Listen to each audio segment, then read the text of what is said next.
और मैं समझता हूँ कि पहले हमारे मसाइल आपस के थे, मुसलमानों के इंटरनल मैटर्स से आपस के मसाइल थे, जिनमें हम पिछले को 50 सालों से लगे हुए थे कि वो हमें एक मुसलमानों का एक तबका हमें कुछ कह रहा है, हम उनको कुछ कह रहे हैं, इस तरह के मामला चल रहे थे। लेकिन अब बात इससे आगे निकल चुकी है। अब कुफार हम पर हमला कर रहे हैं, हम आपस में एक दूसरे पर हमला नहीं कर रहे, काफिर हम पर हमला कर रहे हैं। और वो हमारा मसलक देखकर हम पर हमला नहीं कर रहे, बल्कि हमारा मज़हब देखकर हम पर हमला कर रहे हैं और हमें मुसलमान समझकर हम पर हमला कर रहे हैं। हमारे एक बुज़ुर्ग ने पिछले दिन एक बात कही और मुझे बड़ी अच्छी लगी। उन्होंने कहा कि कामयाब होने के लिए सबसे पहले ज़रूरी है कि अपने दुश्मन को पहचाना जाए कि हमारा दुश्मन कौन है। आलम इस्लाम का सबसे बड़ा इज्तिमा यानी हज का मौका आता है, और हज के अलावा इस महीने में और कई ऐसे मामलात और तारीख़ इस्लाम के अहम वाक़यात पेश आए हैं, जिनमें इसी महीने की 18 तारीख़ को 18 ज़िलहज को खलीफा सोम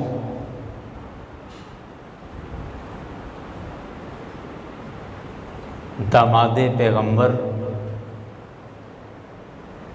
काने हिल्मो हया हज़रत सैयदना उस्मान गनी रज़ी अल्लाहु अन्हु आपको शहीद किया गया, जो कि इस्लाम की तारीख़ का एक बड़ा दर्दनाक और बड़ा तकलीफ़ दे वाक़या था। आपके घर के अंदर आपको शहीद कर दिया गया। और दूसरा हम देख रहे हैं कि स्वीडन जो एक छोटा सा मुल्क है, उस मुल्क में आए दिन कुरान पाक की तौहीन की जाती है। अभी तकरीबन कोई साल पहले भी इस तरह का कोई वाक़या हुआ था, और अभी फिर हालिया ईद के दिन गालबन वहाँ एक जामे मस्जिद के बाहर किसी शैतान सिफत आदमी ने कुरान पाक की तौहीन की, कुरान पाक को नज़र आतिश किया, जो कि पूरी दुनिया के अंदर मुसलमानों की दिल आज़ारी का सबब बना। मुसलमान दुखी हुए, गमज़दा हुए इस मकरूह अमल पर। और मैं सोच रहा था कि इन दोनों वाक़यात को देखें। एक तरफ हज़रत उस्मान गनी रज़ी अल्लाहु अन्हु आपकी शहादत का मामला है, और दूसरी तरफ कुरान पाक की अज़मत और उसकी शान के हवाले से मामला है। और फिर आप देखें कि इन दोनों चीज़ों का आपस में कितना खूबसूरत रब्त बनता है कि हज़रत उस्मान गनी रज़ी अल्लाहु अन्हु आप वो सहाबी हैं कि जिन्होंने कुरान पाक को एक जगह जमा करने का इंतज़ाम किया। तो इन दोनों बातों का आपस में रब्त और जो तालमेल जुड़ता है वो इस तरह जुड़ता है कि हज़रत उस्मान गनी रज़ी अल्लाहु अन्हु की कुरान पाक के हवाले से बड़ी खिदमात हैं, और आपकी ये शहादत का महीना है और कुरान पाक की अज़मत और शान बयान करने का भी दिन है। सामने ज़िवकार हज़रत उस्मान गनी रज़ी अल्लाहु अन्हु आप तीसरे खलीफा हैं, और रसूल अकरम सल्लल्लाहु अलैहि वसल्लम के आप मंजूर नज़र हैं। आका अलैहिस्सलाम के बड़े चहीते और लाडले सहाबी हैं। और आप हैरान होंगे, और यकीन कीजिए जब भी इस बात को मैं सोचता हूँ तो एक हैरत आती है कि हज़रत उस्मान गनी रज़ी अल्लाहु अन्हु वो सहाबी हैं कि जिनके निकाह में रसूल अकरम सल्लल्लाहु अलैहि वसल्लम की 2 साहबजादियाँ यके बाद दीगरे उनके निकाह में रही हैं। रामना 2 साहबजादियाँ रसूल अकरम सल्लल्लाहु अलैहि वसल्लम की यके बाद दीगरे आपके निकाह में रही हैं। और जब उन वाक़यात को देखते हैं और पढ़ते हैं और आपकी हयात तजबा के बारे में देखते हैं तो एक अजीब सा सुकून और एक अजीब सा सुरूर और कैफियत महसूस होती है कि अल्लाह तबारक व तआला ने हज़रत उस्मान गनी रज़ी अल्लाह अन्हु को क्या अज़मत और शान अता फ़रमाई है। सरकार अलैहिस्सलाम की बड़ी साहबजादी हज़रत बीबी रुक़ैया रज़ी अल्लाह अन्हा आप हज़रत उस्मान गनी रज़ी अल्लाह अन्हु के निकाह में थी और ये निकाह जो था ये सरकार अलैहिस्सलाम के ऐलान नबूवत से पहले ही हो चुका था। बहर कैफ जब ग़ज़वा बदर का मौका करीब था तो उस वक़्त हज़रत उस्मान गनी रज़ी अल्लाह अन्हु की ज़ौजा जो कि सरकार अलैहिस्सलाम की बेटी हैं, ये बड़ी सख्त बीमार थी। लोग जिहाद की तैयारियां कर रहे हैं, ग़ज़वा बदर की तैयारियां हो रही हैं, बड़ा अहम मार्का था और तारीख़ इस्लाम का पहला मार्का था। तो हज़रत उस्मान गनी रज़ी अल्लाह अन्हु आप इस सोच विचार में थे कि अब मैं क्या करूं, या एक तरफ सरकार अलैहिस्सलाम की लख्ते जिगर मेरे निकाह में है और दूसरी तरफ हुक्म है जिहाद पर जाने का।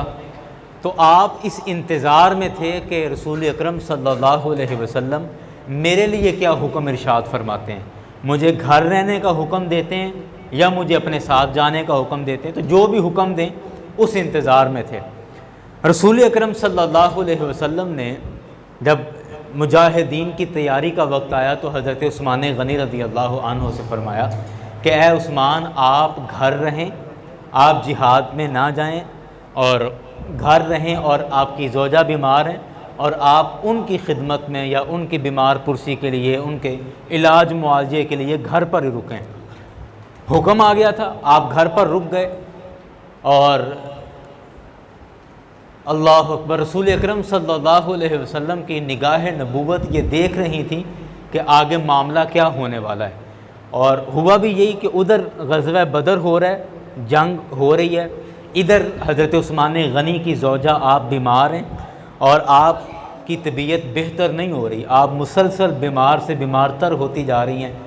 और मुसलमानों ने उधर जंग बदर फ़तह की, ग़ज़वा फ़तह किया और जब सबसे पहला काफ़िला मदीना शरीफ आकर दाखिल हुआ, ग़ज़वा बदर वाला काफ़िला फ़तह होकर जब वापस आया, तो जब पहला वफ़द मदीने में दाखिल हुआ था उस वक़्त हज़रत उस्मान गनी रज़ी अल्लाह अन्हु आपकी ज़ौजा सरकार अलैहिस्सलाम की जो सगी बेटी थी उनका इंतकाल हो चुका था। और जब वो काफ़िला मदीने में दाखिल हो रहा है तो उस वक़्त आपकी ज़ौजा की तदफ़ीन की जा रही थी, जनाजे के बाद आपकी कब्र बनाई जा रही थी। तो सरकार अलैहिस्सलाम को अल्लाह ने ये ताकत अता फ़रमाई, आपकी निगाह नबूवत ये जानती थी कि ये मेरी बेटी अब शायद ज़िंदगी में बाकी ना रहे और इसके दिन पूरे हो गए हैं ज़िंदगी के, तो इसलिए उस्मान अगर जिहाद पर जाएंगे और पीछे इनका इंतकाल हो जाएगा, तो इसलिए सरकार अलैहिस्सलाम ने हज़रत उस्मान गनी से फ़रमाया कि आप मदीना शरीफ में रहें। खैर उनका इंतकाल हो गया।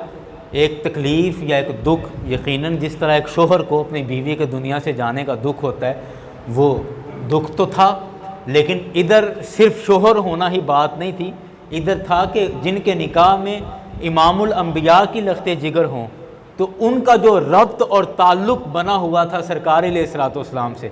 वैसे तो मक्का में भी इकट्ठे रहते थे, मदीना शरीफ में भी इकट्ठे रहते थे, महल्लेदारी तो थी और दूर परे की रिश्तेदारी भी पहले थी, लेकिन सरकार अलैहिस्सलाम की बेटी जब हज़रत उस्मान गनी के निकाह में आ गई तो ये जो करीब का ताल्लुक़ बन गया और जो क़ुर्बत का ताल्लुक़ बन गया था, इसका मज़ा और इसकी बात ही कुछ अलग थी। और जब आपकी ज़ौजा का इंतकाल हो गया तो ज़ाहिर बात है उस रिश्ते से हज़रत उस्मान गनी महरूम हो गए। वो जो क़ुर्बत का रिश्ता, दामाद और ससुर का जो रिश्ता था, उससे आप महरूम हो गए।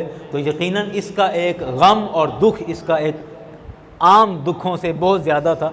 तो हज़रत उस्मान गनी रज़ी अल्लाह अन्हु आप इस तकलीफ़ और इस दुख में बहुत ज़्यादा परेशान थे कि मेरा जो रसूल अकरम सल्लल्लाहु अलैहि वसल्लम के साथ रिश्ता जुड़ा हुआ था वो रिश्ता ख़त्म हो गया है। बाकी अल्लाह ताला ने आपको मालो दौलत अता फरमाया था, बीवी का या सिर्फ बीवी का गम नहीं था, आप जितने चाहते जब चाहते शादी कर सकते थे।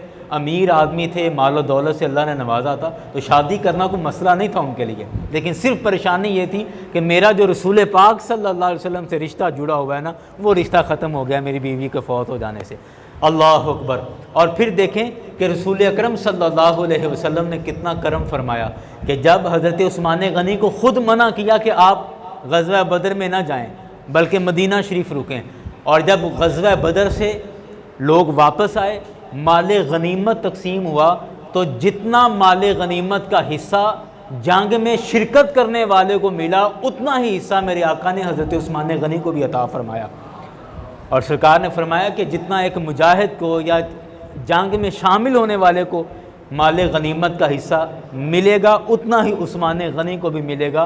क्यों?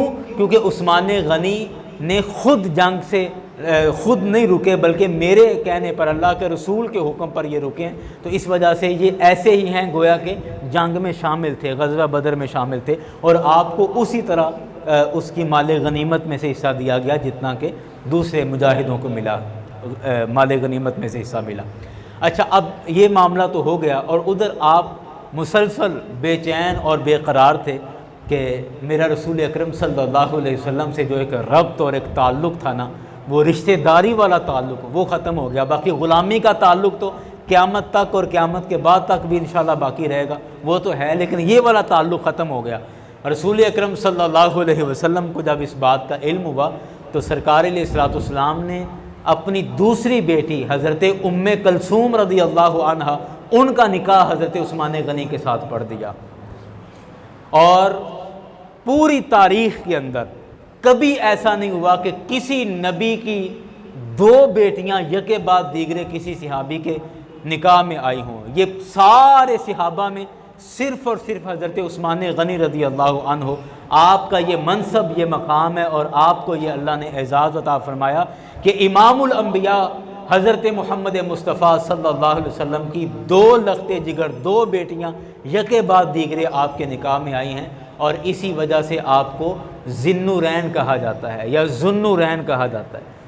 और नूरैन का मतलब है दो नूर वाला, ज़ुन्नुरैन दो नूर वाला। और ये दो नूर कौन से हैं?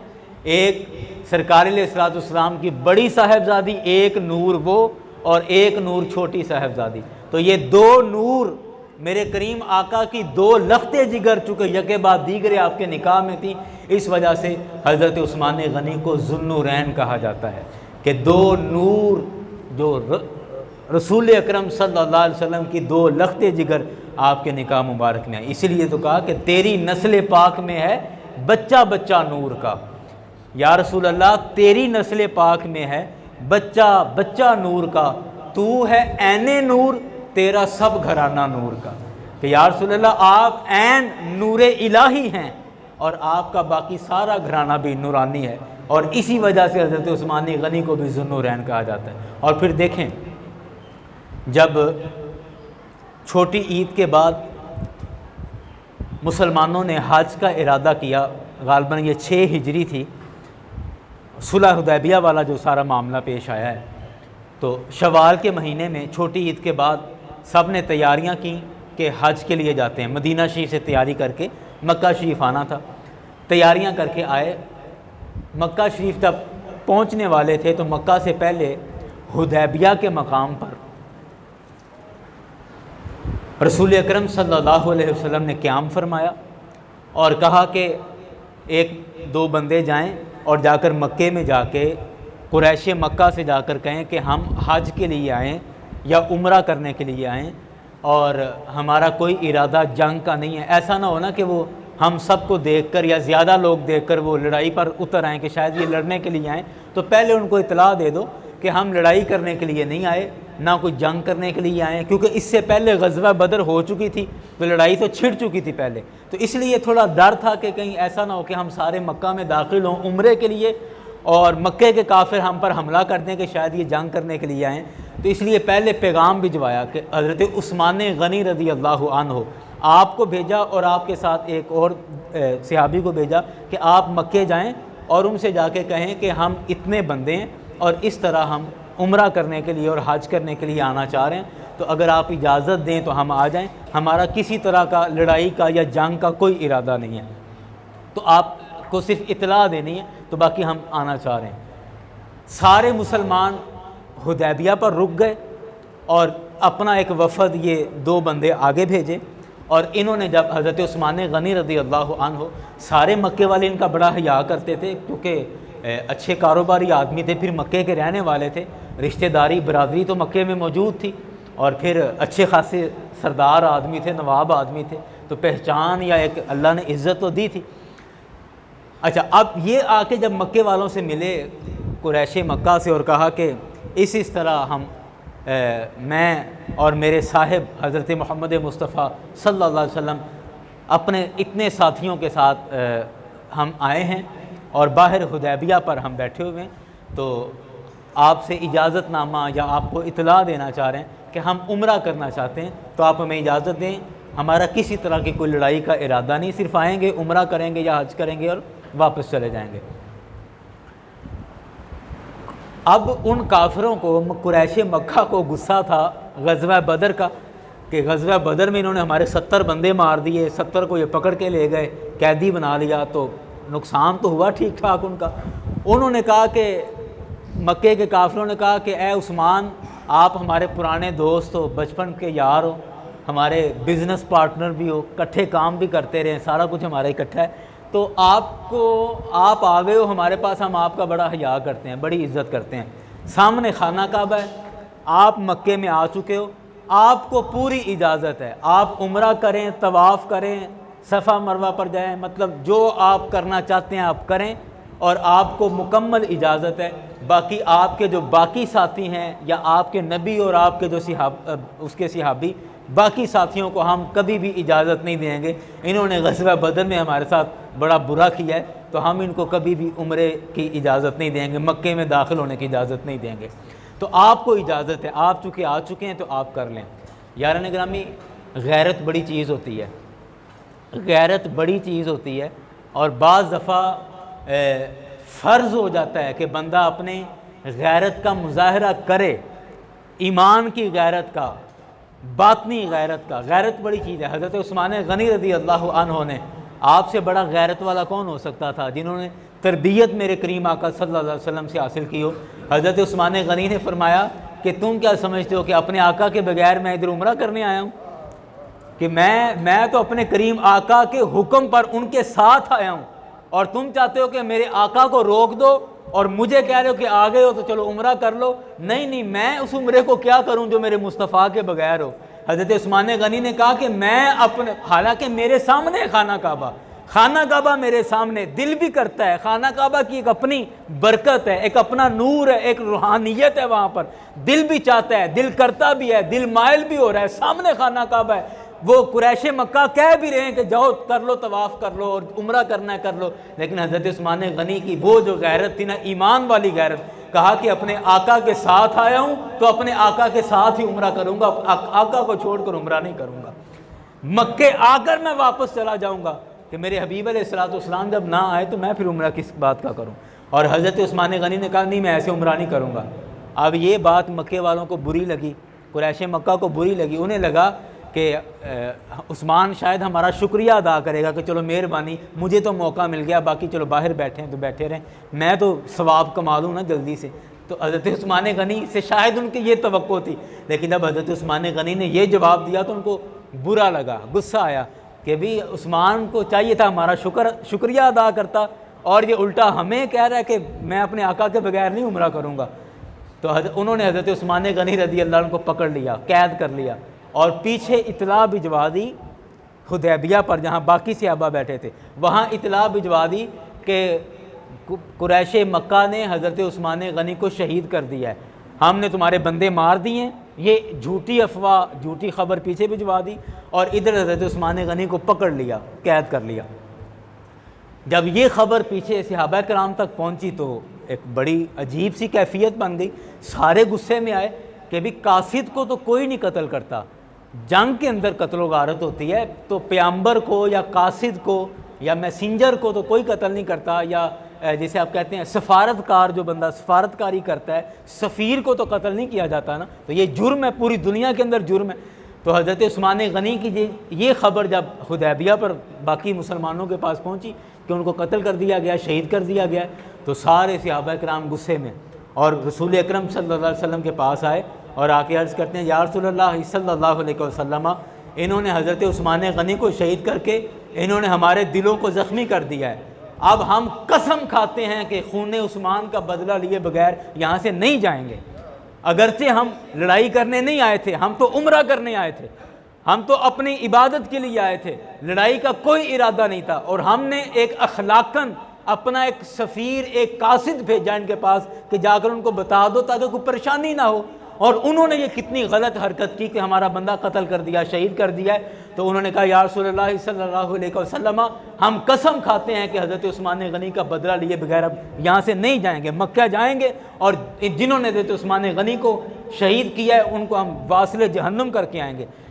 और इतना गम व गुस्सा था कि रसूल अकरम सल्लल्लाहु अलैहि वसल्लम ने फरमाया कि बिल्कुल ठीक है, आओ सारे वादा करते हैं, मेरे हाथ पर हाथ रख के वादा करो कि हम हज़रत उस्मान गनी का बदला लेकर जाएंगे। सरकार अलैहिस्सलाम ने वो बैत रिज़वान इसको कहते हैं, कुरान पाक के अंदर इसका सारा जिक्र मौजूद है।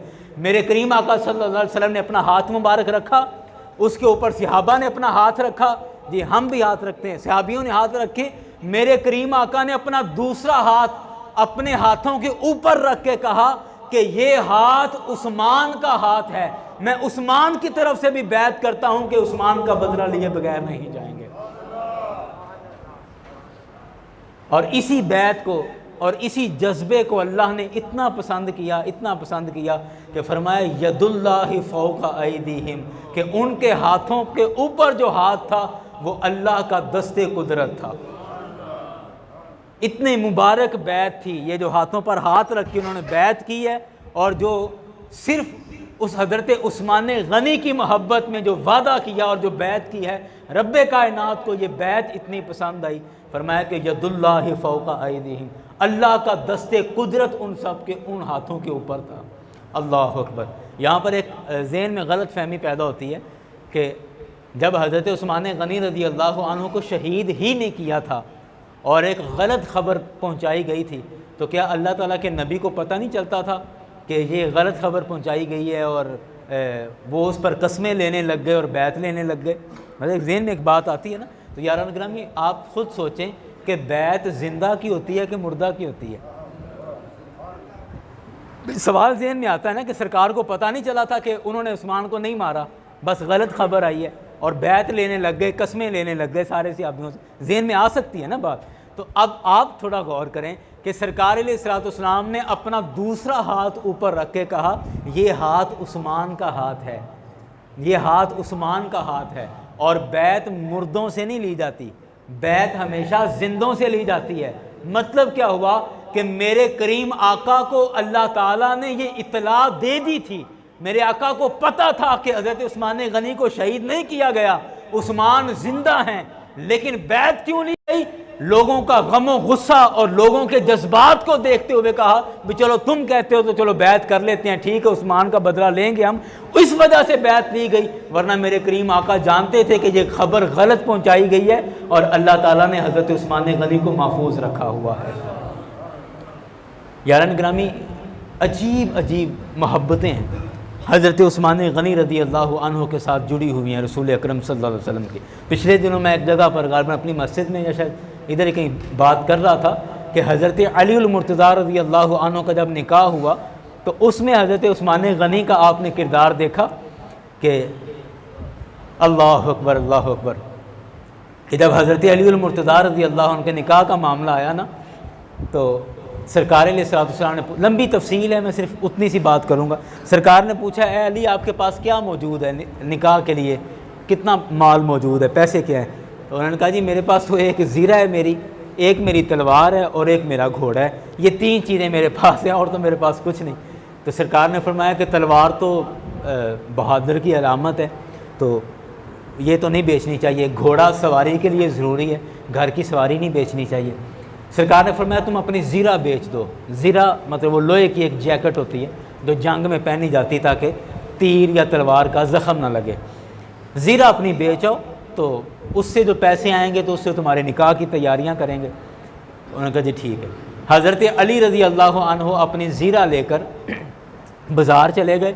असल में हज़रत अली को निकाह का मशवरा देने वाले भी हज़रत उस्मान गनी थे और हज़रत सिद्दीक़ अकबर रज़ी अल्लाह अन्हु थे।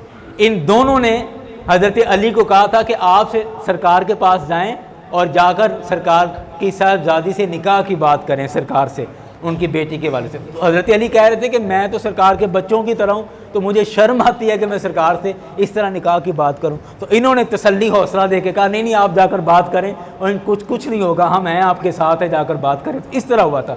अब ज़ाहिर बात है जब किसी को बंदा मशवरा दे तो फिर उस पर पूरा तो उतरता है। अब हज़रत अली उल मुर्तज़ा रज़ी अल्लाह अन्हु की जो कैफियत थी वो भी सामने थी कि माली तौर पर आपके हालात कोई बहुत ज़्यादा अच्छे नहीं थे। आप ज़ीरा बेचने के लिए मार्केट चले गए, मंडी चले गए। वहाँ जाकर आप यकीन करें जब भी मैं ये बात करता हूँ या पढ़ता हूँ या सुनता हूँ, एक ईमान ताज़ा हो जाता है कि मोहब्बतें हों, प्यार हो, उल्फत हो, दोस्ती हो तो इस तरह की हो कि जो दोस्त होते हैं, जो मोहब्बत करने वाले होते हैं, वो ज़बान पर सवाल नहीं आने देते, सवाल आने से पहले बात पूरी कर देते हैं। और मोहब्बत हो सही। हमारे यहाँ दोस्तियाँ भी बस मतलब की और ये सारे चक्कर ही हैं, ये जो हम एक दूसरे को दे रहे हैं, जिसका जहाँ लग रहा है वो लगाया जा रहा है। वरना मोहब्बतें ये हैं कि मोहब्बतें ये, आप सुने देखें कि हज़रत अली उल मुर्तज़ा अपनी ज़ीरा लेकर मार्केट गए। वहाँ जाकर हज़रत अली ने ऐसे ज़ीरा उठाई और कहा जी ये मेरी ज़ीरा है, मैं 100 दिरहम की बेचूँगा। बोली लगा दी 100 दिरहम की, ये ज़ीरा 100 दिरहम की। अब दिरहम चांदी का होता है, तकरीबन 100 दिरहम तकरीबन 25 तोले चांदी आप कह लें इसकी कीमत बनती है। 4 दिरहम हो तो तकरीबन 1 तोला चांदी बनती है। अब हज़रत अली उल मुर्तज़ा ने कहा जी 100 दिरहम की ये मैं बेचूँगा। हज़रत उस्मान गनी फ़ौरन आए और आकर ना बड़े लाड से, जैसे ऐसे मुक्का मारा जाता है ना, लाड के साथ ऐसे थोड़ा सा धक्का दे के कहते इतना बड़ा हो गया, अभी तुझे तिजारत करनी नहीं आई, सौदा करना नहीं आया आपको। तो हज़रत उस्मान गनी उम्र में भी बड़े थे और तजर्बे में भी बहुत बड़े बिजनेसमैन थे, कारोबारी आदमी थे, ताजिर थे बहुत बड़े। तो हज़रत अली कहते अच्छा तो क्या ख्याल है? कहा कि इतनी अच्छी ज़ीरा और सिर्फ 100 दिरहम की बेच रहा है, अभी तुझे तिजारत करनी नहीं आई, तुझे सौदा करना ही नहीं आता, बोली लगानी नहीं आई। तो हज़रत अली कहने लगे कि अच्छा फिर क्या होना चाहिए? हज़रत उस्मान गनी ज़ीरा पकड़ के कहते हैं मेरा ये ख्याल है कि जिस तरह की ये ज़ीरा बनी हुई है कम अज़ कम ये 400 दिरहम की होनी चाहिए। ये ज़ीरा 400 दिरहम की होनी चाहिए, हज़रत उस्मान कह रहे हैं। अब हज़रत अली रज़ी अल्लाह एक दफ़ा खामोश हो गए, 400 दिरहम की। अब आप खुद सोचें ना, भी जिसका माल हो उसे नहीं पता मेरी चीज़ कितने की है, उसे भी पता ही है मेरी कितने की। कहने लगे अच्छा 400 दिरहम की, चलो दिल नहीं मुतमिन हुआ, लेकिन हज़रत उस्मान के कहने पर फिर उठाई ज़ीरा। कहने लगे ये मेरी ज़ीरा 400 दिरहम की, 400 दिरहम की ये ज़ीरा मैं बेचूंगा। तो हज़रत उस्मान गनी रज़ी अल्लाह अन्हु ने पहली आवाज़ पर कहा जी मैं ख़रीदूँगा। पहले रेट बढ़वाया, कहा 100 दिरहम नहीं 400 दिरहम की ज़ीरा, और अभी 400 दिरहम की पहली बोली लगाई, मतलब 100 तोला चांदी 400 दिरहम पहली बोली लगाई। तो हज़रत उस्मान गनी कहते हैं मैं ख़रीदूँगा। अब हज़रत अली हैरान है कि जब आपने ख़रीदना थी तो फिर रेट क्यों बढ़ाया? लेकिन खैर ये वो मोहब्बतें, ये वो दोस्ती थी, वो ताल्लुक़ था जो रसूल अकरम सल्लल्लाहु अलैहि वसल्लम की मोहब्बत की वजह से मुसलमानों के माँ बहन ये मोहब्बत और उल्फत का जो ताल्लुक़ कायम था। हज़रत उस्मान गनी रज़ी अल्लाह अन्हु ने कहा मैं ख़रीदूँगा। कहा जी ठीक है जी आप ख़रीद लें। हज़रत उस्मान गनी ने 400 दिरहम हज़रत अली को दिए, आपसे ज़ीरा ले ली, और ज़ीरा लेने के बाद कहते हैं जी आप पैसे गिन लें, पैसे पूरे हैं? उन्होंने कहा जी गिन लिए पूरे। पैसों के आप मालिक बन गए? उन्होंने कहा जी पैसे मेरे पास आ गए, मैं मालिक हूँ। जी ज़ीरा का मालिक मैं बन गया? हाँ जी ज़ीरा आपकी हो गई, आप ज़ीरा के मालिक हैं। तो हज़रत उस्मान गनी कहते हैं क्या ख्याल है, दोस्त को निकाह पर मैं कोई तोहफ़ा नहीं दूँगा? अल्लाह अकबर अल्लाह। यार निगरानी किसी का कोई हो सही, किसी का कोई हो सही, वो फिर गिरने नहीं देता। वो पंजाबी का एक शेर है कि घट ने वो जो पालन वाले होंदे ने, पर बहुते रुख बालन वाले होंदे ने, उत्थे डिगन विच भी लज्जत मिलती है जिथे कोल संभालन वाले होंदे ने। हाँ जी अल्लाह अकबर। तो हज़रत उस्मान गनी ने फरमाया कि क्या ख्याल है, मैं अपने भाई को कोई निकाह का तोहफ़ा नहीं दूंगा? तो हज़रत उस्मान गनी ने वो ज़ीरा वापस कर दी, कहा ये ज़ीरा उस्मान की तरफ से आपको निकाह का तोहफ़ा है। हज़रत अली रज़ी अल्लाह अन्हु हैरान, आप पैसे भी 400 दिरहम भी लिया, ज़ीरा भी ली और वापस आ गए। सरकार अलैहिस्सलाम की झोली में लाकर सारे पैसे डाल दिए, ज़ीरा साइड पे रख दी। मेरे करीम आकर फरमाया, अली ये क्या किया, पैसे भी इतने ज़्यादा आ गए और चीज़ भी नहीं बिकी। तो हज़रत अली ने सारी बात बताई, जी ऐसे ऐसे हुआ है। आप यकीन करें, हदीस शरीफ में आता है कि मेरे करीम आका अपने दोनों हाथों से वो दिरहम ऐसे उलट पुलट करके ऐसे करके देख भी रहे हैं और ज़ुबान से कह रहे हैं, उस्मान तेरा भला हो, तेरी खैर हो। और मेरे आका ने फरमाया कि उस्मान वो है जिसने मुझसे 2 दफ़ा जन्नत खरीद ली है। अल्लाह अकबर अल्लाह। मेरे करीम आका की ज़बान से ये अल्फाज निकले। बाद में किसी मौके पर मेरे आका ने फरमाया तो उस्मान वो है कि जिसने 2 दफ़ा मुझसे जन्नत खरीद ली है, जन्नत खरीद ली। यारान ग्रामी, ये वो मोहब्बत और उल्फत का ताल्लुक़ था जो रसूल अकरम सल्लल्लाहु अलैहि वसल्लम का हज़रत उस्मान गनी के साथ था। मैं कहता हूँ इन सारी बातों में सबसे बड़ी बात यह है कि आका अलैहिस्सलाम ने अपनी दोनों साहिबजादियाँ यके बाद दीगरे हज़रत उस्मान गनी रज़ी अल्लाह अन्हु के निकाह में दे दी। तो इससे बड़ा मोहब्बत का और क्या रिश्ता हो सकता है कि एक बेटी निकाह में दी, उनका इंतकाल हो गया तो मेरे आका ने अपनी छोटी बेटी हज़रत उस्मान गनी के निकाह में दे दी। तो यारान ग्रामी, ये जब इस कदर मोहब्बत का रिश्ता हो तो फिर आज के दौर में अगर कोई तफरीक करे, मैं यकीन करें बड़ी ईमानदारी और दयानतदारी के साथ कह रहा हूँ कि हमें अक्ल करनी चाहिए, होश के नाखून लेने चाहिए कि आज इतने 100 साल गुजरने बाद आज हम कोई तफरीक या फ़र्क बयान करें कि हज़रत उस्मान ने तो यूँ कर दिया था, फ़लाने ने यूँ कर दिया था और फ़लाँ के साथ यूँ हो गया था। मैं समझता हूँ इससे बड़ी बेवकूफ़ी और कोई नहीं हो सकती आज के दौर में, इससे बड़ी बेवकूफ़ी और कोई नहीं। और मैं आप सब से ये गुजारिश करूँगा कि ऐसे लोगों की बातों में कभी ना आएँ। आजकल इंटरनेट की वजह से हर बंदे की बात हर बंदे तक पहुँच जाती है और ऐसे ऐसे खसीसुल फितरत लोग वो अपनी वीडियोस बनाकर और मोबाइल पर डाल देते हैं और उसमें ऐसे अजीब अजीब उन्वान बयान करते हैं ताकि वीडियो ज़्यादा मशहूर हो, उनके शेयर ज़्यादा हों, लाइक ज़्यादा मिलें और उसके व्यूज़ उनके ज़्यादा आएँ उनके। तो इस वजह से वो इस तरह की अजीब अजीब हरकतें और अजीब अजीब सहाबा कराम के दरमियान की बातें इस तरह की करके, कोई नफ़रत वाली बातें करके वो इस तरह की बयान कर देते हैं। और हमारे नौजवान दोस्त बिलखुसूस जो ज़्यादा मोबाइल इस्तेमाल करते हैं या यूट्यूब देखते हैं, वो उन बातों को सुन के परेशान हो जाते हैं कि वो फिर मौलवी साहब से पूछते हैं यार ये क्या मसला है, अब ये मौलवी इस तरह कह रहा है, तो वो एक मसला एक नया पंगा शुरू हो जाता है। मैं अक्सर दोस्तों से कहता हूँ कि आजकल हमें हमारे अपने घर के मसाइल से फुर्सत नहीं है, तो हम हर बंदा अपने माली मामलात में इतना परेशान है, अपने घर के मामलात में इतना परेशान है। आप उनको एक नया उनको मौजू दे दो कि जी नहीं उनको छोड़ो, आप इस तरफ देखो, एक नई मुसीबत उनके ऊपर डालो। तो इसलिए इन बातों से परहेज़ करना चाहिए, गुरेज करना चाहिए और आपको भी चाहिए कि आप इन बातों को ध्यान ना दें, इनको ना सुनें। और यही इसका आसान तरीका है। असहाबे कहफ थे ना, अब उन्होंने जब देखा असहाबे कहफ ने कि दकियानूस बादशाह, पूरा वाक़या एक लंबा है इसका, मैं सिर्फ उसकी मिसाल दे रहा हूँ कि दकियानूस बादशाह जो है वो ज़बरदस्ती लोगों को बुत परस्ती करवा रहा है। अब ये जो असहाबे कहफ थे इन्होंने कहा कि बादशाह का हम मुकाबला तो कर नहीं सकते, इतने ताकतवर नहीं हैं और ना हम दलाइल के साथ उससे बात कर सकते हैं और ना लड़ाई कर सकते हैं बादशाह के साथ। अब वो ज़बरदस्ती बुत परस्ती करवा रहा है और जो बंदा बुत परस्ती नहीं करता, बुतों को सजदा नहीं करता, बादशाह उसको कत्ल करवाया जा रहा है। तो असहाबे कहफ ने क्या किया, कुरान ने इसको बयान किया कि असहाबे कहफ ने एक गार के अंदर जाकर छुप गए, यानी ख़ुद को उनसे अलग कर लिया, दूर कर लिया और बाईकाट कर दिया, दूसरे लफ्ज़ों में आप कह लें। तो मैं समझता हूँ ये असहाबे कहफ का जो कुरान के अंदर किस्सा है, ये आज के दौर में हमारे लिए बड़ी ज़बरदस्त नसीहत है। और वो नसीहत इस तरह से है कि आज के दौर में जो मुसीबत मोबाइल की वजह से हमारे ऊपर पड़ी है ना, आप यकीन करें कि हमारे जो कॉलेज के बिलखसूस जो स्टूडेंट्स हैं, जो बच्चे यूनिवर्सिटी जा रहे हैं, कॉलेज जा रहे हैं, इस उम्र के जो 18, 20 साल, 22 साल की उम्र के या 16 साल की उम्र के बच्चे, वो ज़हनी तौर पर इतने मुंतशिर हो चुके हैं दीन के एतबार से, ये अजीब अजीब वीडियोस देखकर, अजीब अजीब तमाशे देखकर, हर किसी, कोई कह रहा है जी 5 नमाजें आप इकट्ठी पढ़ लिया करें अगर आपके पास टाइम नहीं है, इस तरह के फतवे, कोई कह रहा है बगैर वज़ू के आप कुरान पाक पढ़ सकते हैं, उस पर फतवे दिए जा रहे हैं, अजीब अजीब अपनी अपनी डुगडुगी हर बंदा बजा रहा है। तो ऐसी सूरत हाल में हमें असहाबे कहफ यानी कुरान ये बता रहा है कि जब इस तरह की सूरत हाल बने तो उसका बेहतरीन तरीका यह कि तुम बाइकाट कर दो, ऐसे लोगों को ना सुने, ऐसे लोगों से दूर रहें, अपना ईमान बचाएं, अपना ईमान बचाएं, छोड़ें तहकीकों को कि फ़लाँ दौर में किस सहाबी ने फ़लाँ मोहल्ले में जाके क्या किया था, ये ऐसा हुआ था या नहीं हुआ था, छोड़ें इन चक्रों को। आप अपने ईमान की हिफाजत करें, अपने फ़राइज़ की पाबंदी करें, नमाज रोज़े की पाबंदी करें और अपना ईमान बचाएं।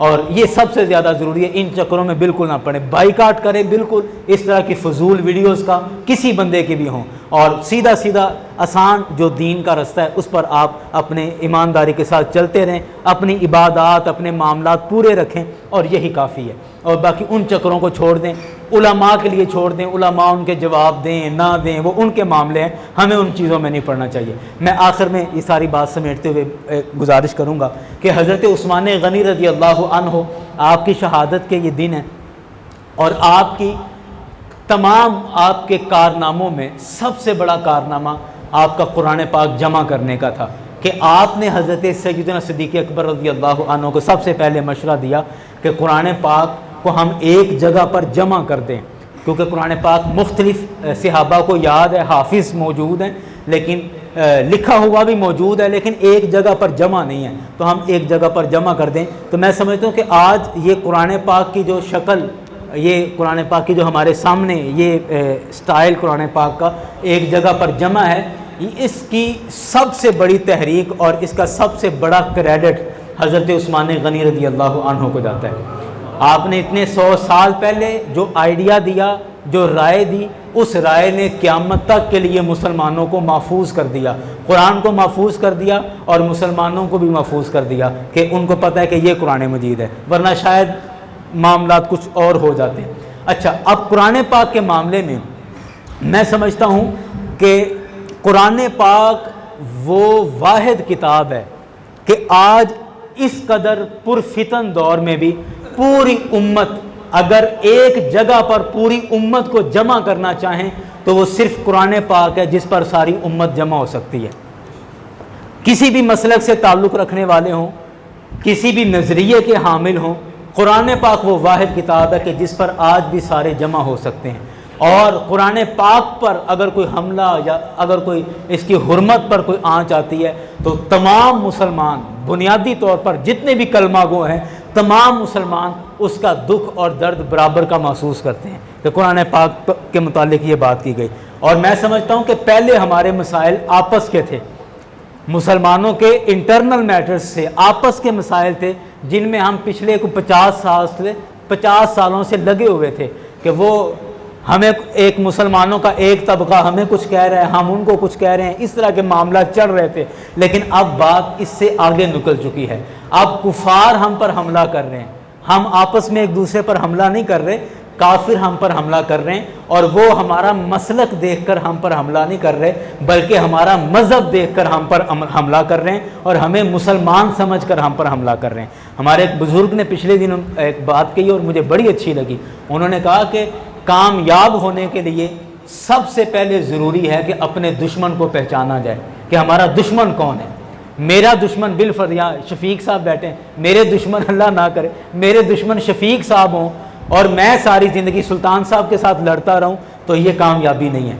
कामयाबी ये है कि सबसे पहले मैं पहचान लूँ कि मेरा दुश्मन कौन है। इस वक्त सबसे बड़े हमारे दुश्मन या कादियानी हैं या दहरिये हैं, गैर मुस्लिम हमारे दुश्मन हैं इस वक्त सबसे बड़े। इसलिए हमें आपस की लड़ाइयाँ और झगड़े छोड़कर हमें अपने दुश्मन पर फोकस करना है कि हमारा दुश्मन कौन है और उसके लिए हमें तैयारियां करनी है। और मैं समझता हूं कि जब कुरान पाक को, अब आपने किसी ने वीडियो देखी हो तो आपको पता चले कि कुरान पाक के साथ क्या किया गया है। मेरे पास वीडियो आई, मैं कसम खा के कहता हूँ, रात मुझे डॉक्टर साहब भी कह रहे थे आपने वीडियो देखी है, मैंने कहा मेरे पास आई है लेकिन मेरी हिम्मत नहीं पड़ी कि मैं वो वीडियो देख सकूँ। और इन्होंने मुझे ज़बानी बताया कि कुरान पाक को पहले फुटबॉल की तरह पैरों पर उछाला गया और उसके बाद फाड़ के तो उसको आग लगा दी गई। आप मुझे बताओ कि मुसलमान की गैरत कभी भी गवारा कर सकती है कि कुरान पाक को इस तरह किया जाए? क्या कभी आप सोच भी सकते हैं कि कुरान पाक के साथ कोई इस तरह का अमल करेगा? या कुरान पाक के साथ, मैं कहता हूँ कुरान पाक हमसे गिर जाए तो गलती के साथ, गलती से गिर जाए तो हम कई दिन तक परेशान रहते हैं कि अब क्या करें, इसका कुछ सदका दे या ये हमारे ऊपर बोझ ना हो। इस कदर कुरान की मोहब्बत हमारे सीनों में अल्लाह के हबीब सल्लल्लाहु अलैहि वसल्लम के ज़रिए से पैदा की गई है। और हम कुरान पाक को इस तरह कोई उछाल दें, आज किसी अंग्रेज़ मुल्क के लिए आप कोई बयान दें, आपको फ़ौरन उनकी एजेंसियां उठाएंगी और कहेंगी कि इन्होंने हमारी अदालत का मजाक उड़ाया, हमारे कल्चर का मजाक उड़ाया। तो जब उनके कल्चर का मजाक उड़ाया जाए तो एजेंसियां आपको उठाकर ले जाएं, तो वो हमारे कुरान का मजाक उड़ाएं और उसकी वीडियो बनाकर, हमें तो नहीं पता वहाँ क्या हो रहा है, कुरान का मजाक वीडियो भी उन्होंने बनाई, बनाकर नेट पर उन्होंने डाली, हमारे कुरान का मजाक बनाए और नेट पर उसको डाल दें। और फिर एक दफ़ा नहीं, बारहा मरतबा ये हरकतें हो रही हैं, बारहा मरतबा ये हरकतें हो रही हैं। तो मुझे बताएं कि वो यूरोप पूरा जो हमें इंसानियत सिखा रहा है और हमारे जो बाहर गए हुए वो तारीफ़ें करते नहीं थकते, और ये पाकिस्तान से तो कोई कानून ही नहीं है और कानून तो बाहर गोरियां में से, हम उनकी तारीफ़ें करते नहीं थकते। मैं कहता हूँ डूब के मर जाएं, अल्लाह ने हमें मुसलमान बनाया, ये कम फजीलत है हमारी, सरकार की उम्मत बनाया, इससे बढ़कर और क्या हो सकता है? बाकी ठीक है, छोटी मोटी गलतियां, कुताहियां, कमियां होंगी, उन्हें भी बेहतर करना चाहिए, दुरुस्त करना चाहिए। लेकिन मैं कहता हूँ कुरान पाक पर हमला करके उन्होंने हमारे दिल ज़ख्मी किए हैं, दिल ज़ख्मी किए हैं। और हम ना दुनिया के अंदर जो भी कर सकते हैं हम करेंगे, जो भी कर सकते हैं। हमारे पास हुकूमत नहीं है, हमारे पास इख्तियार नहीं है, हमारे पास फौज की कमांड नहीं है, हमारे पास असलिया नहीं है, कुछ भी नहीं है। हम सिर्फ आवाज़ बुलंद कर सकते हैं, हम कम से कम अपनी दर्द का इजहार तो कर सकते हैं कि इस मामले से हमें तकलीफ पहुंची है। किसी को दुख हो तो कम से कम वो करा तो सकता है, आह तो कर सकता है। हम कम से कम इस दुख पर आह तो भर सकते हैं कि इस मामले से या इस हरकत से हमें ये तकलीफ पहुंची है। तो यारान ग्रामी, मैं आप सबसे गुजारिश करूंगा कि इस सारे मामले के दो हल हैं। वक्त ऊपर जा रहा है, बस मैं बात को ख़त्म कर रहा हूँ कि सारे मामले के दो हल हैं। पहला हल ये है जो फ़ौरन करने वाला है, और दूसरा हल ये है जो लॉन्ग टर्म चलने वाला है या लंबे टाइम के लिए चलेगा। फ़ौरन करने वाला ये है कि इतवार के दिन 9 तारीख को, इतवार के दिन हमारे राजा जंग में मगरबी रेलवे फाटक से लेकर मछली वाला चौक, इस चौक तक अज़मत कुरान के नाम से रैली का इंतज़ाम किया गया है अंजुमन तलबा इस्लाम की तरफ से। वैसे मेज़बान ये तंजीम है, बाकी सारी तंजीमें इसमें शिरकत करेंगी। तो आप तमाम अहबाब एक तो अपनी उस दर्द और उस तकलीफ़ के इजहार के लिए इस रैली में शिरकत करें, ताकि कम अज़ कम ये हो कि हम शामिल हुए थे, हमने आवाज़ उठाई थी, जिस कदर भी इख्तियार था। ये तो काम है फ़ौरन करने वाला। और लॉन्ग टर्म के लिए काम क्या करना है कि वो कुरान की तौहीन कर रहे हैं, हम कुरान को याद करना शुरू कर दें, कुरान को ज़्यादा पढ़ना शुरू कर दें। मैं आप सबसे गुजारिश करता हूँ, मैं भी इस पर अमल करता हूँ, आज से शुरू करता हूँ, आप भी इस पर अमल शुरू करें कि जिस तरह हम रमज़ान शरीफ के अंदर बाकायदा कुरान पाक की तिलावत करते हैं, आज से हम इसी तरह रोज़ाना कुरान पाक की तिलावत किया करेंगे इंशाअल्लाह। इंशाअल्लाह आप अपने आप से वादा करें, अल्लाह के घर में बैठकर अपने आप से वादा करें, नियत करें कि जिस तरह हम रमज़ान शरीफ में बाकायदा कुरान पाक पढ़ते हैं, आज के बाद हम बाकायदा कुरान पाक की तिलावत किया करेंगे। कि वो यहूद व नसारा, वो गैर मुस्लिम कुरान पाक को नीचा करना चाहते हैं, वो कुरान पाक को जलाना चाहते हैं, तो हम कुरान पाक को सीने में बसाएंगे, कुरान पाक का तर्जमा पढ़ेंगे, कुरान पाक की तफसीर पढ़ेंगे, कुरान पाक से ज़्यादा लगाव रखेंगे, तिलावत कुरान पाक का ज़्यादा से ज़्यादा इंतज़ाम करेंगे। ये सबसे बड़ा जवाब है, सबसे बड़ा जवाब है। और फ़ौरन करने का ये है कि हम वहाँ पर रैली में शिरकत करें।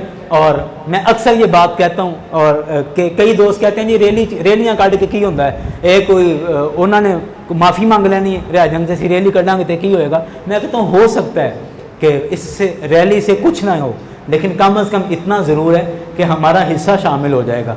मैं अक्सर वो मिसाल देता हूँ कि हज़रत इब्राहीम अलैहिस्सलाम को जब नमरूद ने आग में फेंकना चाहा ना, तो वहाँ पर बुलबुल अपनी चोंच में थोड़ा सा पानी, चंद कतरे पानी ला के उस आग पे डालती है, उस आग पे डालती है।